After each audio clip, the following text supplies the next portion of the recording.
وما تفرق الذين أوتوا الكتاب إلا من بعد ما جاءتهم البينة. വേദഗ്രന്ഥം നൽകപ്പെട്ടവർ തങ്ങൾക്കു വ്യക്തമായ തെളിവ് വന്നതിനു ശേഷമായിട്ടല്ലാതെ ഭിന്നിക്കുകയുണ്ടായിട്ടില്ല. وما أمروا إلا ليعبدوا الله مخلصين له الدين حنفاء ويقيموا الصلاة ويؤتوا الزكاة وذلك دين القيمة. മതത്തെ അഥവാ കീഴ്വണക്കത്തെ അള്ളാഹുവിനു നിഷ്കളങ്കരാക്കിക്കൊണ്ട് ഋജുമനസ്കരായ നിലയിൽ അവനെ ആരാധിക്കുവാനും നമസ്കാരം നിലനിർത്തുവാനും സകാത്ത് കൊടുക്കുവാനുമല്ലാതെ അവരോട് കൽപ്പിക്കപ്പെട്ടിട്ടില്ലതാനും. അതത്രേ ചൊവ്വായ മാർഗത്തിന്റെ മതം അഥവാ നടപടി. മുശ്രിക്കുകളെ സംബന്ധിച്ചിടത്തോളം മുമ്പ് അവർക്ക് വേദഗ്രന്ഥങ്ങളെപ്പറ്റി പരിചയമില്ലാത്തവരാകൊണ്ട് അവർ നബി സല്ലല്ലാഹു അലൈഹി വസല്ലമയെയും ഖുർആനിനെയും നിഷേധിച്ചതിൽ വലിയ അത്ഭുതമില്ല. എന്നാൽ വേദക്കാരുടെ നില അതല്ല. അവർ വേദഗ്രന്ഥങ്ങളുമായി പരിചയമുള്ളവരാണ്. അവയുടെ അധ്യാപനങ്ങളിൽ നിന്ന് അവർ പിഴച്ച് ദുർമാർഗത്തിൽ പതിച്ചു കൊണ്ടിരിക്കെയാണ് വ്യക്തമായ തെളിവുകളും കൊണ്ട് റസൂലും ഖുർആനും അവർക്ക് വരുന്നത്. അതേസമയത്ത് അറേബ്യയിൽ വെളിപ്പെടുവാനിരിക്കുന്ന ഒരു റസൂലിന്റെ വരവ് അവർ ചിരകാലമായി കാത്തുകൊണ്ടിരിക്കുകയുമാണ്.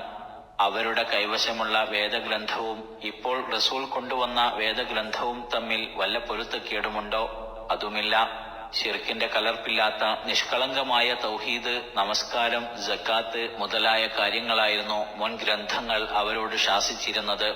അതുതന്നെയാണ് ഖുർആനും ശാസിക്കുന്നത്. എന്നിട്ട് പോലും വേദക്കാർ ഖുർആനിലും റസൂലിലും വിശ്വസിക്കുവാൻ തയ്യാറായില്ല.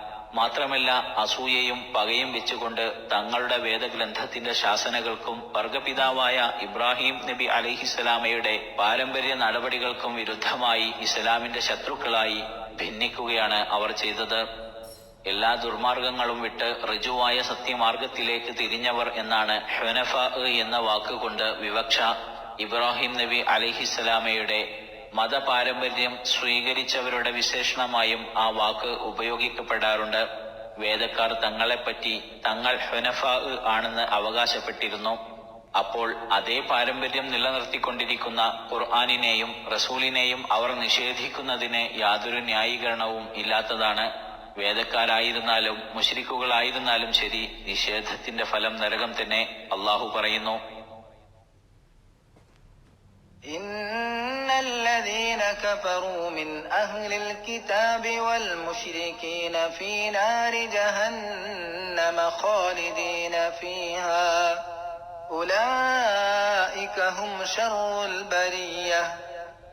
നിശ്ചയമായും വേദക്കാരിൽ നിന്നും ബഹുദൈവ വിശ്വാസികളിൽ നിന്നും അവിശ്വസിച്ചവർ ജഹന്നമിന്റെ അഥവാ നരകത്തിന്റെ അഗ്നിയിലായിരിക്കും.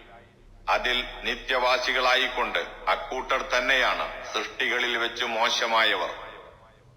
ഇന്നല്ലദീന ആമനൂ വഅമിലുസ് സ്വാലിഹാതി ഉലൈക ഹും ഖൈറുൽ ബരിയ്യ. നിശ്ചയമായും വിശ്വസിക്കുകയും സൽക്കർമ്മങ്ങൾ പ്രവർത്തിക്കുകയും ചെയ്തവർ അക്കൂട്ടരത്രേ സൃഷ്ടികളിൽ വെച്ച് ഉത്തമരായവർ. ജസാഉഹും ഇൻദ റബ്ബിഹിം ജന്നാതു അദ്നിൻ തജ്രി മിൻ തഹ്തിഹൽ അൻഹാറു ഖാലിദീന ഫീഹാ تجري من تحتها الأنهار خالدين فيها أبدا رضي الله عنهم ورضوا عنه ذلك لمن خشي ربه. അവരുടെ രക്ഷിതാവിങ്കൽ അവരുടെ പ്രതിഫലം അടിഭാഗത്തുകൂടി അരുവികൾ ഒഴുകിക്കൊണ്ടിരിക്കുന്ന സ്ഥിരവാസത്തിന്റെ സ്വർഗങ്ങളാകുന്നു. അതിൽ എന്നെന്നും അവർ നിത്യവാസികളായിക്കൊണ്ട് അള്ളാഹു അവരെക്കുറിച്ച് തൃപ്തിപ്പെടുന്നതാണ്. അവർ അവനെക്കുറിച്ചും തൃപ്തിപ്പെടുന്നതാണ്. അത് ഏതൊരുവൻ തന്റെ റബ്ബിനെ ഭയപ്പെട്ടുവോ അവനുള്ളതാകുന്നു. അള്ളാഹുവിന്റെ തൃപ്തി ലഭിക്കുകയും അവനെപ്പറ്റി തൃപ്തി വരികയും ചെയ്യുന്ന സജ്ജനങ്ങളിൽ അള്ളാഹു നമ്മെ ഉൾപ്പെടുത്തട്ടെ. ആമീൻ.